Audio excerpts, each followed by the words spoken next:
बोलिए श्री संकट मोचन हनुमान जी महाराज की।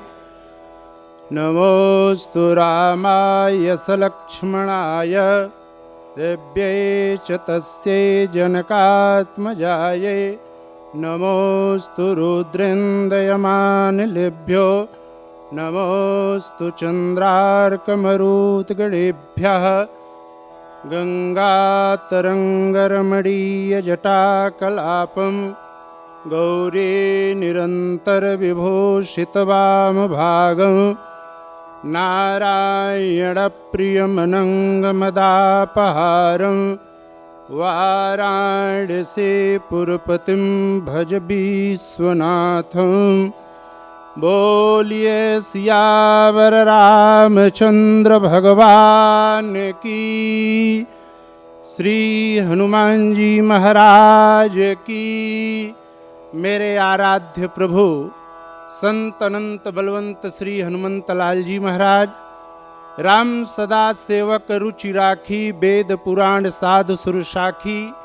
करई सदा तिन्हकी रखवारी, जिमि बालक राखई महतारी। की परंपरा का निर्वाह करने वाले आप्त काम पूर्ण काम नैनाभिराम राम आपकी प्रेरणा आप ही के चरणों में दास सादर समर्पित कर रहा है। प्रातः स्मरणीय हम सभी लोगों के अक्ष के समक्ष विराजमान परम संत आदरणीय श्री मुरारी बापू जी, जिस महापुरुष के माध्यम से आप लोगों के बीच में आकर के मैं आप लोगों का दर्शन कर रहा हूं, वैसे काशी धाम से चलकर पधारे हुए परम सम्मानित श्री रामचरितमानस के विद्वत वरेण्य पंडित श्री कृष्णानंद त्रिपाठी जी महाराज का स्तुत्य चरण। आइए सज्जनों, रामचरितमानस के एक स्थल का मैं दर्शन कराने का प्रयास करता हूं, जरा आप लोग भी विचार करिएगा। का जनकपुर में राजा जनक के सामने 10,000 राजा विराजमान हैं। सभा लगी है। मैया सीता के हाथ में एक माला दे दिया गया है। मैया सीता अपने हाथ में माला लेकर के खड़ी हैं और ज्ञानी जनक के तरफ से ज्ञानी जनक के जो कोविद हैं, मानो राजाओं के बीच में घोषणा कर रहे हैं। क्या घोषणा कर रहे हैं? कहा सोई पुरारी को अदंड कठोरा राज समाज, आयाज जोई तोरा त्रिभुवन जय, समेत बई देही बिनहि विचार, अबरई हठते ही। कहा जो धनुष को तोड़ेगा उसी के साथ सीता जी का विवाह कर दिया जाएगा। अच्छे लोग बैठे हैं, जरा विचार करिएगा। भगवती सीता उस सभा में एक माला लेकर के खड़ी हैं। एक सज्जन ने कहा कि जिस सीता के लिए धनुष तोड़ना है, ये सीता है कौन? जरा सीता के ऊपर विचार किया जाए, ये सीता है कौन? तब लोगों ने कहा कि ये तो कोई ज्ञानी व्यक्ति ही बताएगा कि ये सीता कौन है। तब आदि शंकराचार्य ने अपने ग्रंथ में लिखा मैया सीता के लिए, कहा कि शांति सीता समानीता,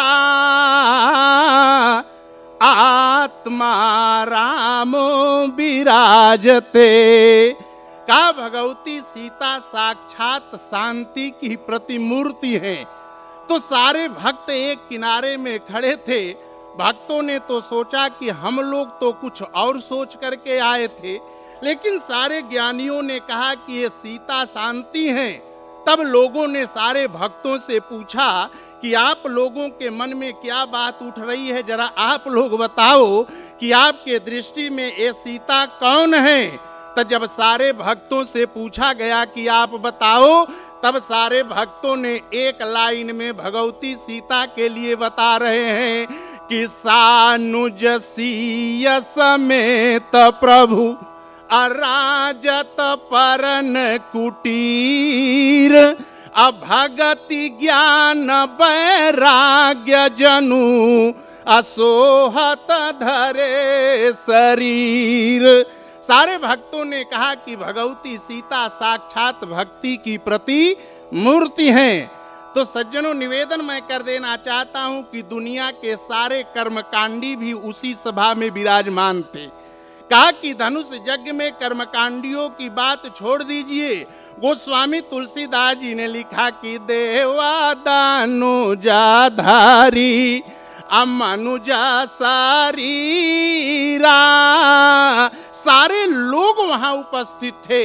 तो सारे कर्मकांडी एक लाइन में जब खड़े थे, तब जब कर्मकांडियों से पूछा गया कि जरा आप लोग बताओ कि आपके दृष्टि में ये सीता कौन है, तब सारे कर्मकांडियों ने एक लाइन में बताया कि या देवी सर्वभूतेषु लक्ष्मी रूपेण संस्थिता, नमस्तस्यै नमस्तस्यै नमस्तस्यै नमो नमः।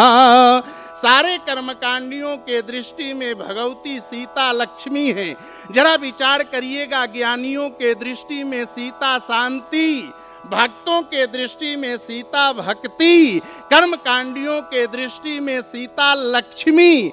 निवेदन मैं करना चाहता हूं कि इसी भक्ति लक्ष्मी को जिस समय भगवान श्री राम विवाह करके अपने अयोध्या में ले गए, तब गोस्वामी जी ने क्या लिखा, कहा कि जब ते ब्याही राम घर आए, अनित नवा मंगल अमुद बधाए। तो सज्जनों, जो बात मैं कहना चाहता हूं उस बिंदु पर विचार करेंगे कि इस सीता को जब जगत नियंता जगताधार मेरे ठाकुर जी विवाह करके अयोध्या में ले गए, तो अयोध्या में प्रत्येक दिन मंगल हो रहा है। ऐसी भगवती सीता को जब राक्षस राज रावण अपने लंका में ले गया, तब कहा लंका में मंगल हुआ। तब गोस्वामी जी ने क्या लिखा, कहा कि जब ते तुम सीता हरियानी, अयस गुण होई न अजाई बखानी। सज्जनों, ये वही सीता है जब भगवान श्री राम अयोध्या में ले गए तो अयोध्या में मंगल हो रहा है, और इसी सीता को जब राक्षस राज रावण अपने लंका में ले गया तो लंका में अमंगल हो रहा है। यही राम और रावण में अंतर है, जरा विचार करिएगा। कहा यही रावण जिस दिन अपने माँ के गोद में आया और जिस समय माँ रावण की माँ केसकी ने अपने बेटे रावण को देखा, तो रावण जन्मने के बाद रावण हंस रहा था। रावण की माँ केसकी ने कहा, हे बेटा, दुनिया में जितनी भी माँ बच्चा पैदा करती हैं जन्म लेने के बाद, वो बेटा रोता है, और तू ही एक ऐसा बेटा जन्म लिया जो जन्म लेने के बाद हंस रहा है। रावण ने कहा, मैया साहब, तुमको मालूम नहीं है, मेरा नाम रावण है और रावण का अर्थ होता है रुलाना। मैया, इसलिए मैं हंस रहा हूं कि आज तक जितनी दुनिया हंसी सो हंसी, अब सबकी हंसी छीन करके अब अकेला रावण हंसेगा। आज के बाद मैं दुनिया में किसी को हंसने नहीं दूंगा, इसलिए आपके गोद में मैं हंस रहा हूं। लेकिन धन्य है मेरे परमात्मा प्रभु श्री राम। रावण के बाद जिस समय भगवान श्री राम अपने अम्बा कौशल्या के गोद में आए, और गोद में आने के बाद राम जी जब रो रहे थे, उस समय मैया कौशल्या के आंखों में आंसू छलक आया। कौशल्या ने कहा, बेटा राम, अभी कुछ समय पहले रावण अपने माँ के गोद में आया और हंस रहा था, अब बेटा तू मेरे गोद में रो क्यों रहा है? उस समय भगवान श्री राम ने कहा, मैया शायद आपको मालूम नहीं, रावण अपने माँ के गोद में इसलिए हंस रहा था कि दुनिया वालों की हंसी छीन करके अब अकेला रावण हंसेगा। तो मैया, मैं भी प्रतिज्ञा कर रहा हूं कि दुनिया रोई सो रोई, अब सबकी रुलाई छीन करके अब अकेला राम रोएगा। आज के बाद मैं दुनिया वालों को रोने नहीं दूंगा। गोस्वामी जी ने कहा, सुनी बचन सुजाना रोदन ठाना, वही बालक सुरभूपा।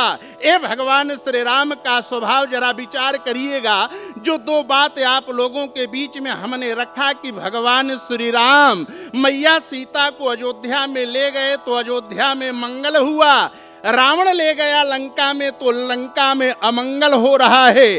कारण क्या है? कहा ये वही सीता है, अयोध्या में मंगल कर रही है। रावण कैसे ले गया? मैया सीता को रावण कैसे लंका में ले गया? भगवान श्री राम अयोध्या में कैसे ले गए? सज्जनों, जिस समय राक्षस राज रावण भगवती सीता को लंका में ले गया, कहा मर्यादा से नहीं ले गया, कहा लंका में रावण चोरी से ले गया। तो हमारे पूज्य गुरुदेव साकेत वासी जो काशी के गौरव बोले गए, ऐसे मानस रत्न डॉक्टर श्रीनाथ मिश्र जी महाराज कभी कभी अपने व्याख्यान में एक बात कहा करते थे कि अगर दूसरे के सामान को आप चोरी से ले आओगे तो हमारे यहाँ बताया गया कि जो धन जैसे आवे अऊ धन वैसे जाए। जो धन जैसे आप ले आओगे वैसे वो धन चला जाएगा। जैसे एक आदमी घोड़ा चुरा करके ले आया, बेचने के लिए वो गया, एक आदमी खरीदने के लिए आया, कहा कितना लोगे? कहा 20,000 लेंगे। उसने कहा ना 15,000 ले लो।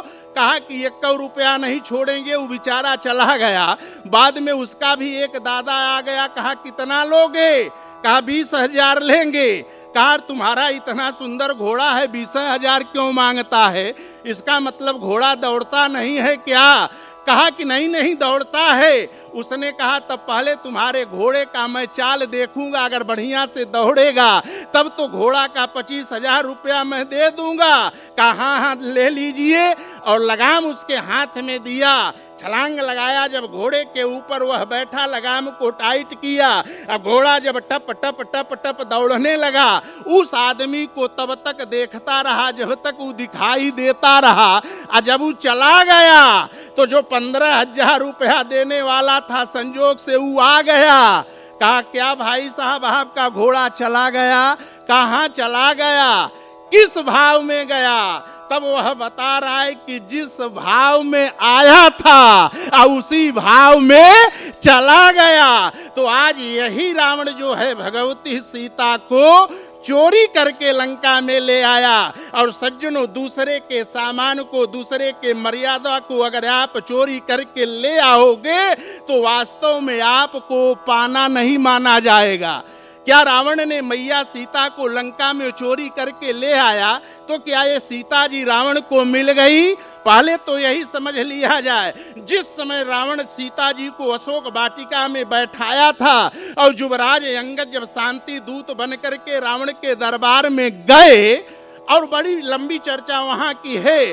अंत में रावण ने जब अंगद जी को मारने की बात को कहा, तब अंगद जी ने कहा है रावण मारने की बात छोड़ दे, राम का दूत हूं, तुम्हारे दरबार में मैं चैलेंज कर रहा हूं कि जो मम चरणम असकसी सठटारी तब फिर ही राम सीता में हारी। कोई माई का लाल अगर मेरे पैर को हटा दे तो मैं सीता को हार करके चला जाऊंगा। एक एक लोग करके आए लेकिन अंगद जी का पैर नहीं हटा सज्जनों। तब अंत में वही रावण आया अंगद जी के पैर को हटाने के लिए। जब रावण आया तब अंगद जी ने दुनिया वालों को संकेत दिया। अंगद जी ने कहा दुनिया वालों देख लेना, अगर ये सीता जी सही में इस रावण को मिल गई होती तो मेरा दोबारा पैर हटाने के लिए नहीं आता। ये भी परेशान है कि इस बंदर का पैर हटा करके सीता को मैं प्राप्त कर लूं। रावण चुरा करके ले आया है, लेकिन भगवान श्री राम कैसे ले गए? कहा सज्जनों, जनकपुर में 10,000 राजा है, पूरा धनुष यज्ञ मैं नहीं सुनाऊंगा। जो बात मैं कहना चाहता हूं कि सारे राजा जब लगे धनुष में जब धनुष नहीं टूट पाया तब अंत में विश्वामित्र जी ने राम जी से कहा, राम का कि उठहु राम अभंजहु भव चापा अमेटहु तात अजनक परितापा। राम तुम उठो और जाकर के धनुष को तोड़ो। आज वही गुरुदेव ने आदेश दिया। उस समय भगवान श्री राम ने कहा, गुरुदेव आपको मालूम नहीं, वैसे तो आपके आदेश को मैं शिरोधार्य कर रहा हूं, लेकिन आप क्या शर्त को नहीं जानते हैं? कहा धनुष के पीछे एक शर्त है कि जो धनुष को तोड़ेगा उसी के साथ सीता का विवाह कर दिया जाएगा। तो गुरुदेव ये धनुष वह राजा तोड़े जिसको ये सीता न मिली हो। ये सीता तो हमको बहुत पहले से मिल चुकी है। आज वही भगवान श्री राम ने कहा कि ये सीता हमको बहुत पहले से मिल गई हैं। विश्वामित्र जी ने कहा, राम ये क्या कह रहे हो? ये सीता बहुत पहले से मिली हैं। भगवान श्री राम ने कहा, गुरुदेव मिलने की बात तो छोड़ दो। कहा जो सीता है वही राम है, और जो राम है वही सीता है। राम और सीता में कोई अंतर नहीं है। गोस्वामी जी ने लिखा कि गिरा अर्थ जल बीच सम अकहियत भिन्न न भिन्न अबंदौ सीता राम पद अजिनई परम प्रिय खीन। इतना ही नहीं गुरुदेव, अभी कल की बात मैं बताऊं कि जिस समय मैं पुष्प वाटिका में गया था, कहा भगवती सीता उसी बाग में टहल रही थी, और जिस समय सीता ने हमको देखा, सीता अपने मन में विचार कर रही है कि दुल्हा के रूप में अगर कोई हमको मिले तो यही मिले। एक संत ने बड़ा बढ़िया 2 पंक्ति लिखा, कहा कि शीला स्वरूप का सागर देखी आया था यलिया कतै रही गईनी होत विलंब है राज दुलारी बेकार सब बकतै रही गईली एक घड़ी न पड़ी पलके अखिया पुतरी तक रही गईली प्रभु मंगल मूर्ति की ओरिया देखली जोशिया देखत रही गईली। भगवान श्री राम ने कहा वो सीता हमको चाहती हैं, अपने मन में हमको बैठा ली हैं, इसलिए गुरुदेव धनुष वह तोड़े जिसको सीता ना मिली हो। तब गुरुदेव ने कहा, बेटा राम एक बात सुन लेना, तुमको मैं ये नहीं कह रहा हूं कि जा करके धनुष को तोड़ो और सीता से विवाह करो, ये मैं नहीं कह रहा हूं। भगवान से राम ने कहा, गुरुदेव तब क्या कह रहे हैं? उस समय विश्वामित्र जी ने कहा कि ये राम, क्या इस सभा में तुम परमात्मा के रूप में हो, महात्मा के रूप में मैं स्वयं विराजमान हूं। कहा कि महात्मा और परमात्मा के बीच में एक जीवात्मा के आंखों से झरझर झरझर आंसू बह रहा है। न तो महात्मा उस आंसू को पोंछ पा रहा है, न तो परमात्मा आंसू को पोंछ रहा है। बेटा राम, इसलिए तुम जा करके धनुष को तोड़ो कि आज समाज में एक बेटी का बाप रो रहा है, और धनुष को तोड़ करके ज्ञानी जनक के आंसू को पोंछ दो, क्योंकि आप परमात्मा हो। आंसू को पोंछने का काम या तो महात्मा करता है या तो परमात्मा करता है। और सज्जनों, जिस समय गुरुदेव ने कहा, बड़ी लंबी कथा, लेकिन भगवान श्री राम जा करके धनुष को तोड़े। आज जब धनुष टूट गया, अंतिम बात बता करके वाणी को विश्राम दूंगा। कहा जिस समय भगवान श्री राम ने धनुष को तोड़ दिया, तब सारे राजाओं ने व्यंग कसना शुरू कर दिया। कहा कि राघव, अगर आपको ये सीता मिल गई थी तो आपने धनुष को क्यों तोड़ा? कोई जवाब है? भगवान श्री राम ने कहा कि आप लोग धनुष से ही पूछ लो कि धनुष क्यों टूट गया। तब सारे राजाओं ने धनुष से एक प्रश्न किया, बड़ा सुंदर प्रश्न किया। राजाओं ने कहा कि धनुष तुमको 10,000 लोग मिल करके उठा रहे थे, तू नहीं उठा, और अकेले राम के हाथ से तू क्यों उठ गया। उस समय धनुष ने कहा, दुनिया वालों सुन लेना, किसी भी जीव को अगर दुनिया के 10,000 लोग क्या अगर 1 लाख लोग मिलकर के उठावे तो भी मैं नहीं उठ पाता। और जो जीवन में श्री राम के हाथ से नहीं उठेगा फिर कभी वो उठने वाला नहीं है। मैं उठा तो परमात्मा के हाथ से उठ गया। तब राजाओं ने कहा कि तू उठ गया, बड़ा अच्छा किया, लेकिन एक बात बता दे कि भगवान श्री राम जोड़ने का काम करते हैं, तू राम के हाथ से उठ करके टूट क्यों गया। उस समय धनुष ने कहा कि आप लोग जो हमको तोड़ रहे थे, राम और सीता को अलग करने के लिए तोड़ रहे थे, मैं इनके हाथ से इसलिए टूट गया। अगर मैं टूटा न होता तो माया ब्रह्म को जोड़ा न होता, अगर मैं टूटा न होता तो चकोर चकोरी को जोड़ा न होता, अंत में मैं टूटा न होता तो माता और पिता को जोड़ा न होता। तो सज्जनों, जीवन में अपने को तोड़ दो। अगर समाज आपस में जुड़ रहा है तो अपने को तोड़ करके समाज को जोड़ देने में बड़ी प्रशंसा हो जाती है। इन्हीं सारी सद्भावनाओं के साथ वाणी को विश्राम। बोलिए सियावर रामचंद्र भगवान की।